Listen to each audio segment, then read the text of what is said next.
మోకాళ్ళ నొప్పులు వచ్చాయంటే చాలా మంది మెడిసిన్స్ అంటే పెయిన్ కిల్లర్స్ యూజ్ చేస్తూ ఉంటారు, లేదంటే ఇంజెక్షన్స్ తీసుకుంటూ ఉంటారు. ఇంకొంతమంది ఏంటంటే ఇంకా ఫైనల్ స్టేజ్ సర్జరీకి వెళ్తూ ఉంటారు, మోకాళ్ళ మార్పిడి. సో వీటిలో ఏది బెస్ట్ అంటారు? ఫర్ ఎగ్జాంపుల్ మోకాళ్ళ నొప్పులు బిగినింగ్ లో వచ్చినాయి అనుకోండి, ఫస్ట్ గైడ్ లైన్స్ కూడా క్లియర్ గా చెప్తున్నది ఏంటంటే వాళ్ళు స్టార్ట్ చేయాల్సింది ఏంటంటే సప్లిమెంట్స్ తో స్టార్ట్ చేయాలి. సప్లిమెంట్స్ ద్వారా అక్కడ ఉన్నటువంటి గుజ్జుని పూర్తిగా కరిగిపోకుండా అది మళ్ళీ స్ట్రాంగ్ అయ్యే విధంగా చేయాలి. పెయిన్ కిల్లర్స్ తీసుకోకూడదు, ఎందుకంటే పెయిన్ కిల్లర్స్ తీసుకుంటే అప్పుడప్పుడు నొప్పి తగ్గుతుంది, కానీ సైడ్ ఎఫెక్ట్స్ ఉంటాయి. కిడ్నీలు పాడవుతాయి, గ్యాస్ట్రైటిస్ వస్తుంది, మళ్ళీ హార్ట్ కూడా ప్రాబ్లం ఉంటుంది. So pain killers no. Operations అంటే మోకాళ్ళ నొప్పులు వచ్చిన మొదట్లోనే ఆపరేషన్స్ డాక్టర్స్ కూడా చేయరు. గ్రేడ్ 1, 2, 3, 4 అని ఉంటుంది. 4th గ్రేడ్కి వెళ్ళినప్పుడు ఖచ్చితంగా ఆపరేషన్ చేస్తారు. అది ఖచ్చితంగా అల్టిమేట్ డిసిషన్. అది సో పూర్తిగా అరిపోయేదాకా ఎందుకు వెయిట్ చేయాలి?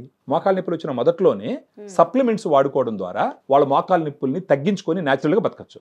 ఆ సప్లిమెంట్ గురించి మాట్లాడాల్సి వస్తే ఉపయోగపడేది గ్రాండ్ వాక్. గ్రాండ్ వాక్ ఎందుకు తీసుకోవాలంటే దీంట్లో ఉన్నటువంటి 8 ingredient glucosamine, chondroitin, curcumin, collagen, piperine, పైనజెరాడిన్ bark extract, boswellia serrata, vitamin C, ఈ 8 క్లినికల్ ట్రయల్స్ వాడిన డోసులో ఇవ్వడం జరిగింది. అందుకని 7.5 grams పౌడర్. రోజుకు ఒక సాచెట్ తీసుకున్నారంటే గుజ్జు పూర్తిగా కరిగిపోకుండా ఇమ్మీడియట్ గా అరెస్ట్ చేస్తుంది, ఫర్దర్ గా స్లోగా గుజ్జు పెరిగేటట్టు ఉపయోగపడుతుంది.